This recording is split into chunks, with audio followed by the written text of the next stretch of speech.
Bonsoir à tous, nous sommes le mardi 15 mars 2016. Dans l'actualité, ce soir, depuis 4 ans, le plan local d'urbanisme d'Anne-Sylvieux divise, en cause notamment les bords du lac d'Annecy. Plusieurs recours ont été déposés et la Cour d'appel de Lyon vient de publier sa décision. Les opposants y voient un coup d'arrêt au projet de centre des congrès. La municipalité, non, nous ferons le point. Nous partirons ensuite à la découverte de l'Institut national de jeunes sourds de Chambéry. Les jeunes, accompagnés par l'établissement, y apprennent leur futur métier, nous le verrons. Enfin, nous irons aux archives municipales d'Annecy pour le premier épisode de notre série de la semaine. Ce soir, nous plongerons dans les coulisses de ce service qui gère plusieurs dizaines de milliers de documents chaque année. Certains datent du XVe siècle. Et puis nous parlerons aussi de l'Euro 2016 dans ce journal avec Pauline Courceau, puisque la Haute-Savoie accueillera 2 équipes nationales au moment de l'organisation. Un plan local d'urbanisme définit toute règle de construction sur le périmètre d'une ville. À Anne-Sylvieux, il a été approuvé par les élus il y a maintenant 4 ans. Il est depuis toujours en suspens. Après un premier recours déposé par plusieurs associations, il a été partiellement annulé. C'était en 2014. En cause notamment la zone de l'avenue du Petit Port et la presqu'île d'Albigny. Requérants et municipalités ont fait appel. La décision de la Cour d'appel de Lyon est tombée il y a quelques jours. On fait le point. Rien n'est jamais simple dans l'urbanisme. À la lecture de la décision de la Cour d'appel de Lyon, chaque partie y trouve son compte, à commencer par les associations qui voient un coup d'arrêt au projet du centre des congrès sur la presqu'île d'Albigny. Ce jugement nous satisfait à double titre. Premièrement, parce qu'il rappelle l'importance de préserver le cadre paysager de la presqu'île et notamment les espaces boisés. Il réaffirme le fait que la zone de la presqu'île impériale, c'est-à-dire la zone derrière moi qui est prévue pour la construction du centre de congrès, et que cette zone est soumise à la loi littorale, que c'est un espace proche du rivage, donc soumise à l'extension limitée de l'urbanisation. Côté mairie, quelques points rendus par la Cour d'appel donnent aussi satisfaction. Le PLU n'est pas annulé sur la forme et les espaces réservés notamment pour l'extension des transports en commun ont été validés. Reste la fameuse avenue du Petit Port et la presqu'île. La question de l'extension de l'urbanisation sur cette zone est posée, une grande partie de la presqu'île étant classée en secteur naturel du côté d'Annecy. Mais pour la mairie, le centre des congrès n'est pas remis en cause. La Cour fait référence donc, au plan local d'urbanisme validé en janvier 2012. Donc à cette date-là, le projet de centre d'exposition n'était pas encore suffisamment avancé pour que la Cour en fasse état. Il y a deux notions. Donc il y a la notion d'espace, donc d'intégrer le futur projet de centre d'exposition sur la totalité de la presqu'île.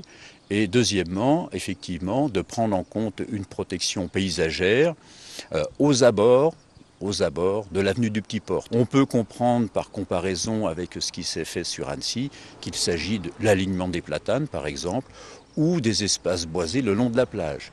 Quelques arbres sur la presqu'île d'Albigny devraient aussi être classés. Prochaine manche, dans le match qui oppose pro et anti-centre des congrès, la décision du commissaire enquêteur attendue avant l'été. L'enquête publique, achevée fin février, a fortement mobilisé les opposants.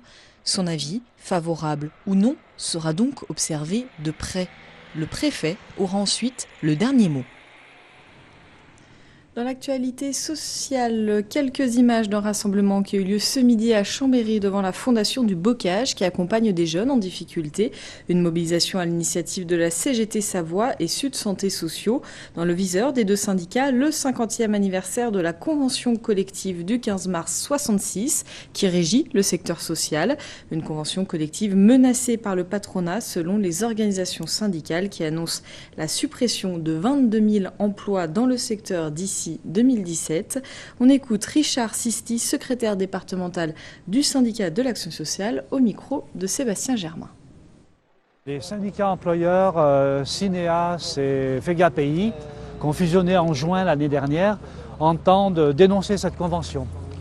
Parce que sans doute, ils pensent que ça leur coûte trop cher. Actuellement, tout ce qui est secteur social est dans le collimateur des ARS et du ministère de la Santé et on voudrait réduire les coûts. À mon avis, c'est un mauvais calcul.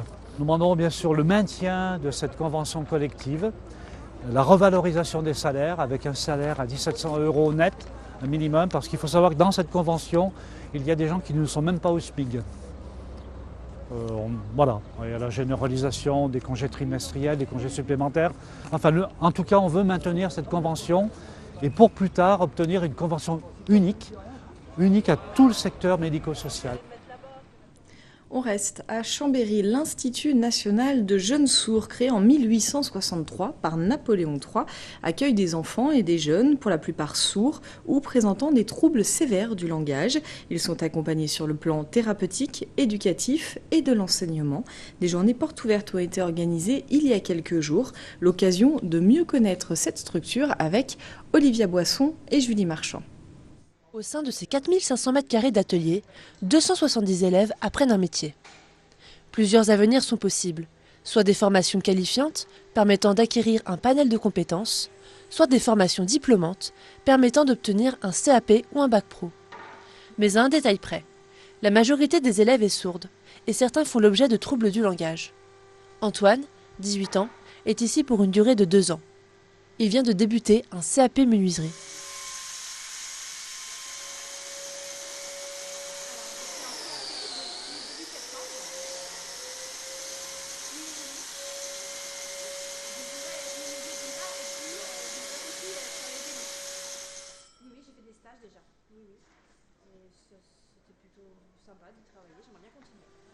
Antoine a choisi cette voie.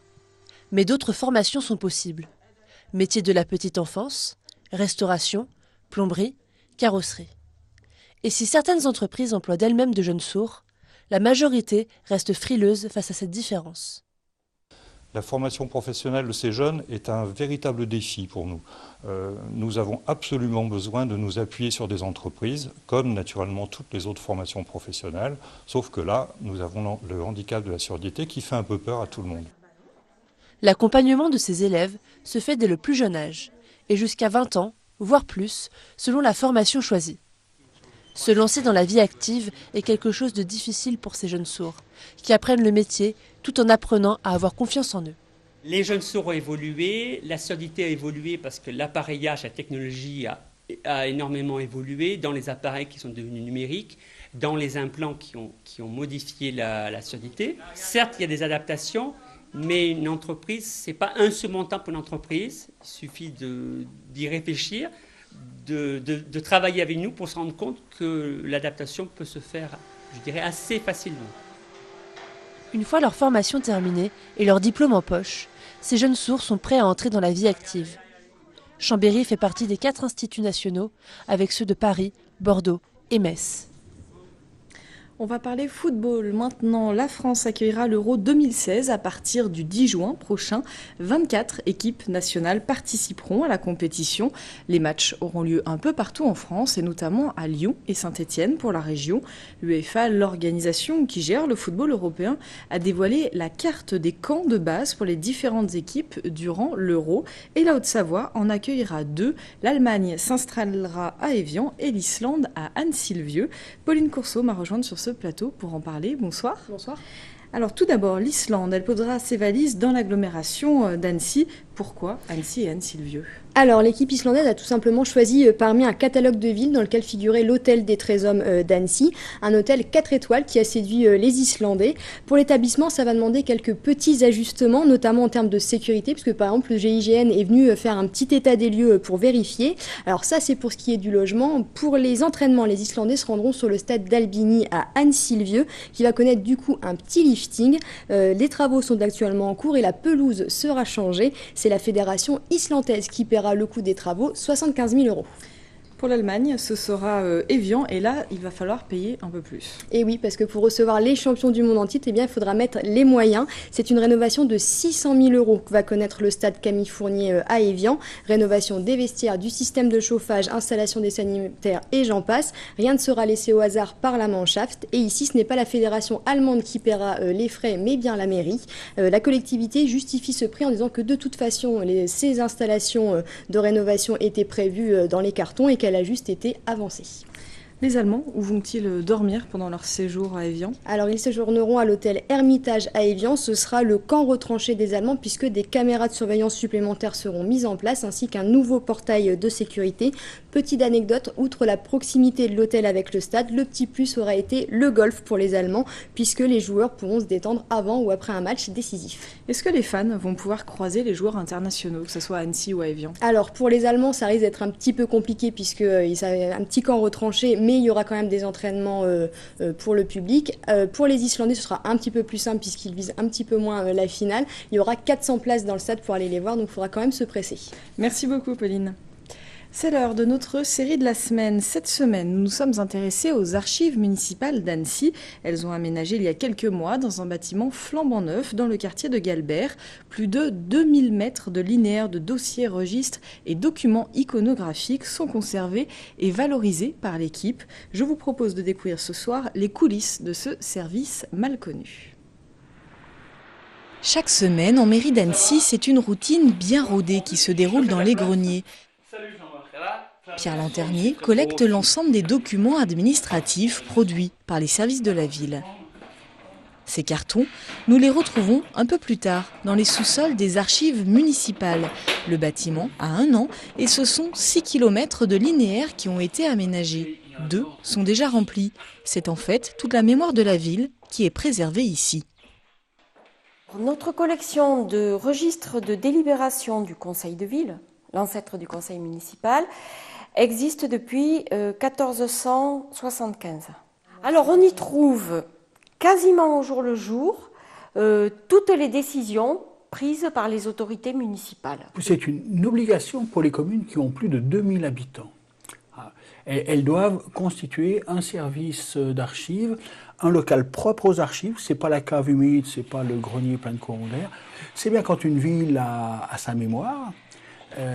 Pourquoi la ville d'Annecy est ce qu'elle est actuellement. Aux côtés de ces documents administratifs, les archives municipales se sont vues aussi confier des fonds privés. Une centaine de versements a eu lieu depuis 15 ans.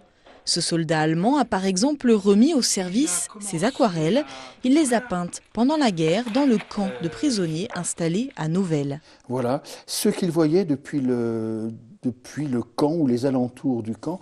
On a ici l'école d'Annecy-le-Vieux, la barrière du Parmelan. On s'est trouvé à plusieurs occasions devant ce cas de figure où il manque toujours l'objet qui pourrait mettre en valeur, qui pourrait illustrer. Donc on a ce souci, puisqu'on s'est trouvé devant cette lacune, on a ce souci maintenant de collecter tous les documents qui se présentent. Les 5 salariés chouchoutent ces archives avec soin. Ici, on décortique les papiers en tête. Là, ce sont les documents iconographiques qui sont soignés et répertoriés. Chaque année, ce sont 70 mètres de linéaires qui rejoignent ainsi les collections des archives, soit autant de témoignages du passé. Alors ça, on en a à partir de la fin du 19e et le début du 20e siècle. Celles-ci ont été prises au début des années 1900. Les plaques de verre sont très fragiles, c'est pour ça qu'on les emballe dans du papier neutre. Elles sont recouvertes d'une émulsion, donc une gélatine au bromure d'argent. Donc parfois cette émulsion se décolle. Donc, il est important de les conserver, quoi. Le document le plus ancien archivé à Annecy date de 1325. Pour mieux préserver ces traces du passé et mieux préparer l'avenir, un poste de e-archiviste doit être créé dans les mois à venir. Et demain, pour le 2e épisode de notre série, nous nous intéresserons à la salle de lecture ouverte à tous. C'est la fin de cette édition. Merci de votre fidélité à l'information sur 8 Mont Blanc. Merci à toute l'équipe. Tout de suite, c'est la météo de Thierry Paulme. Passez une très belle soirée. À demain.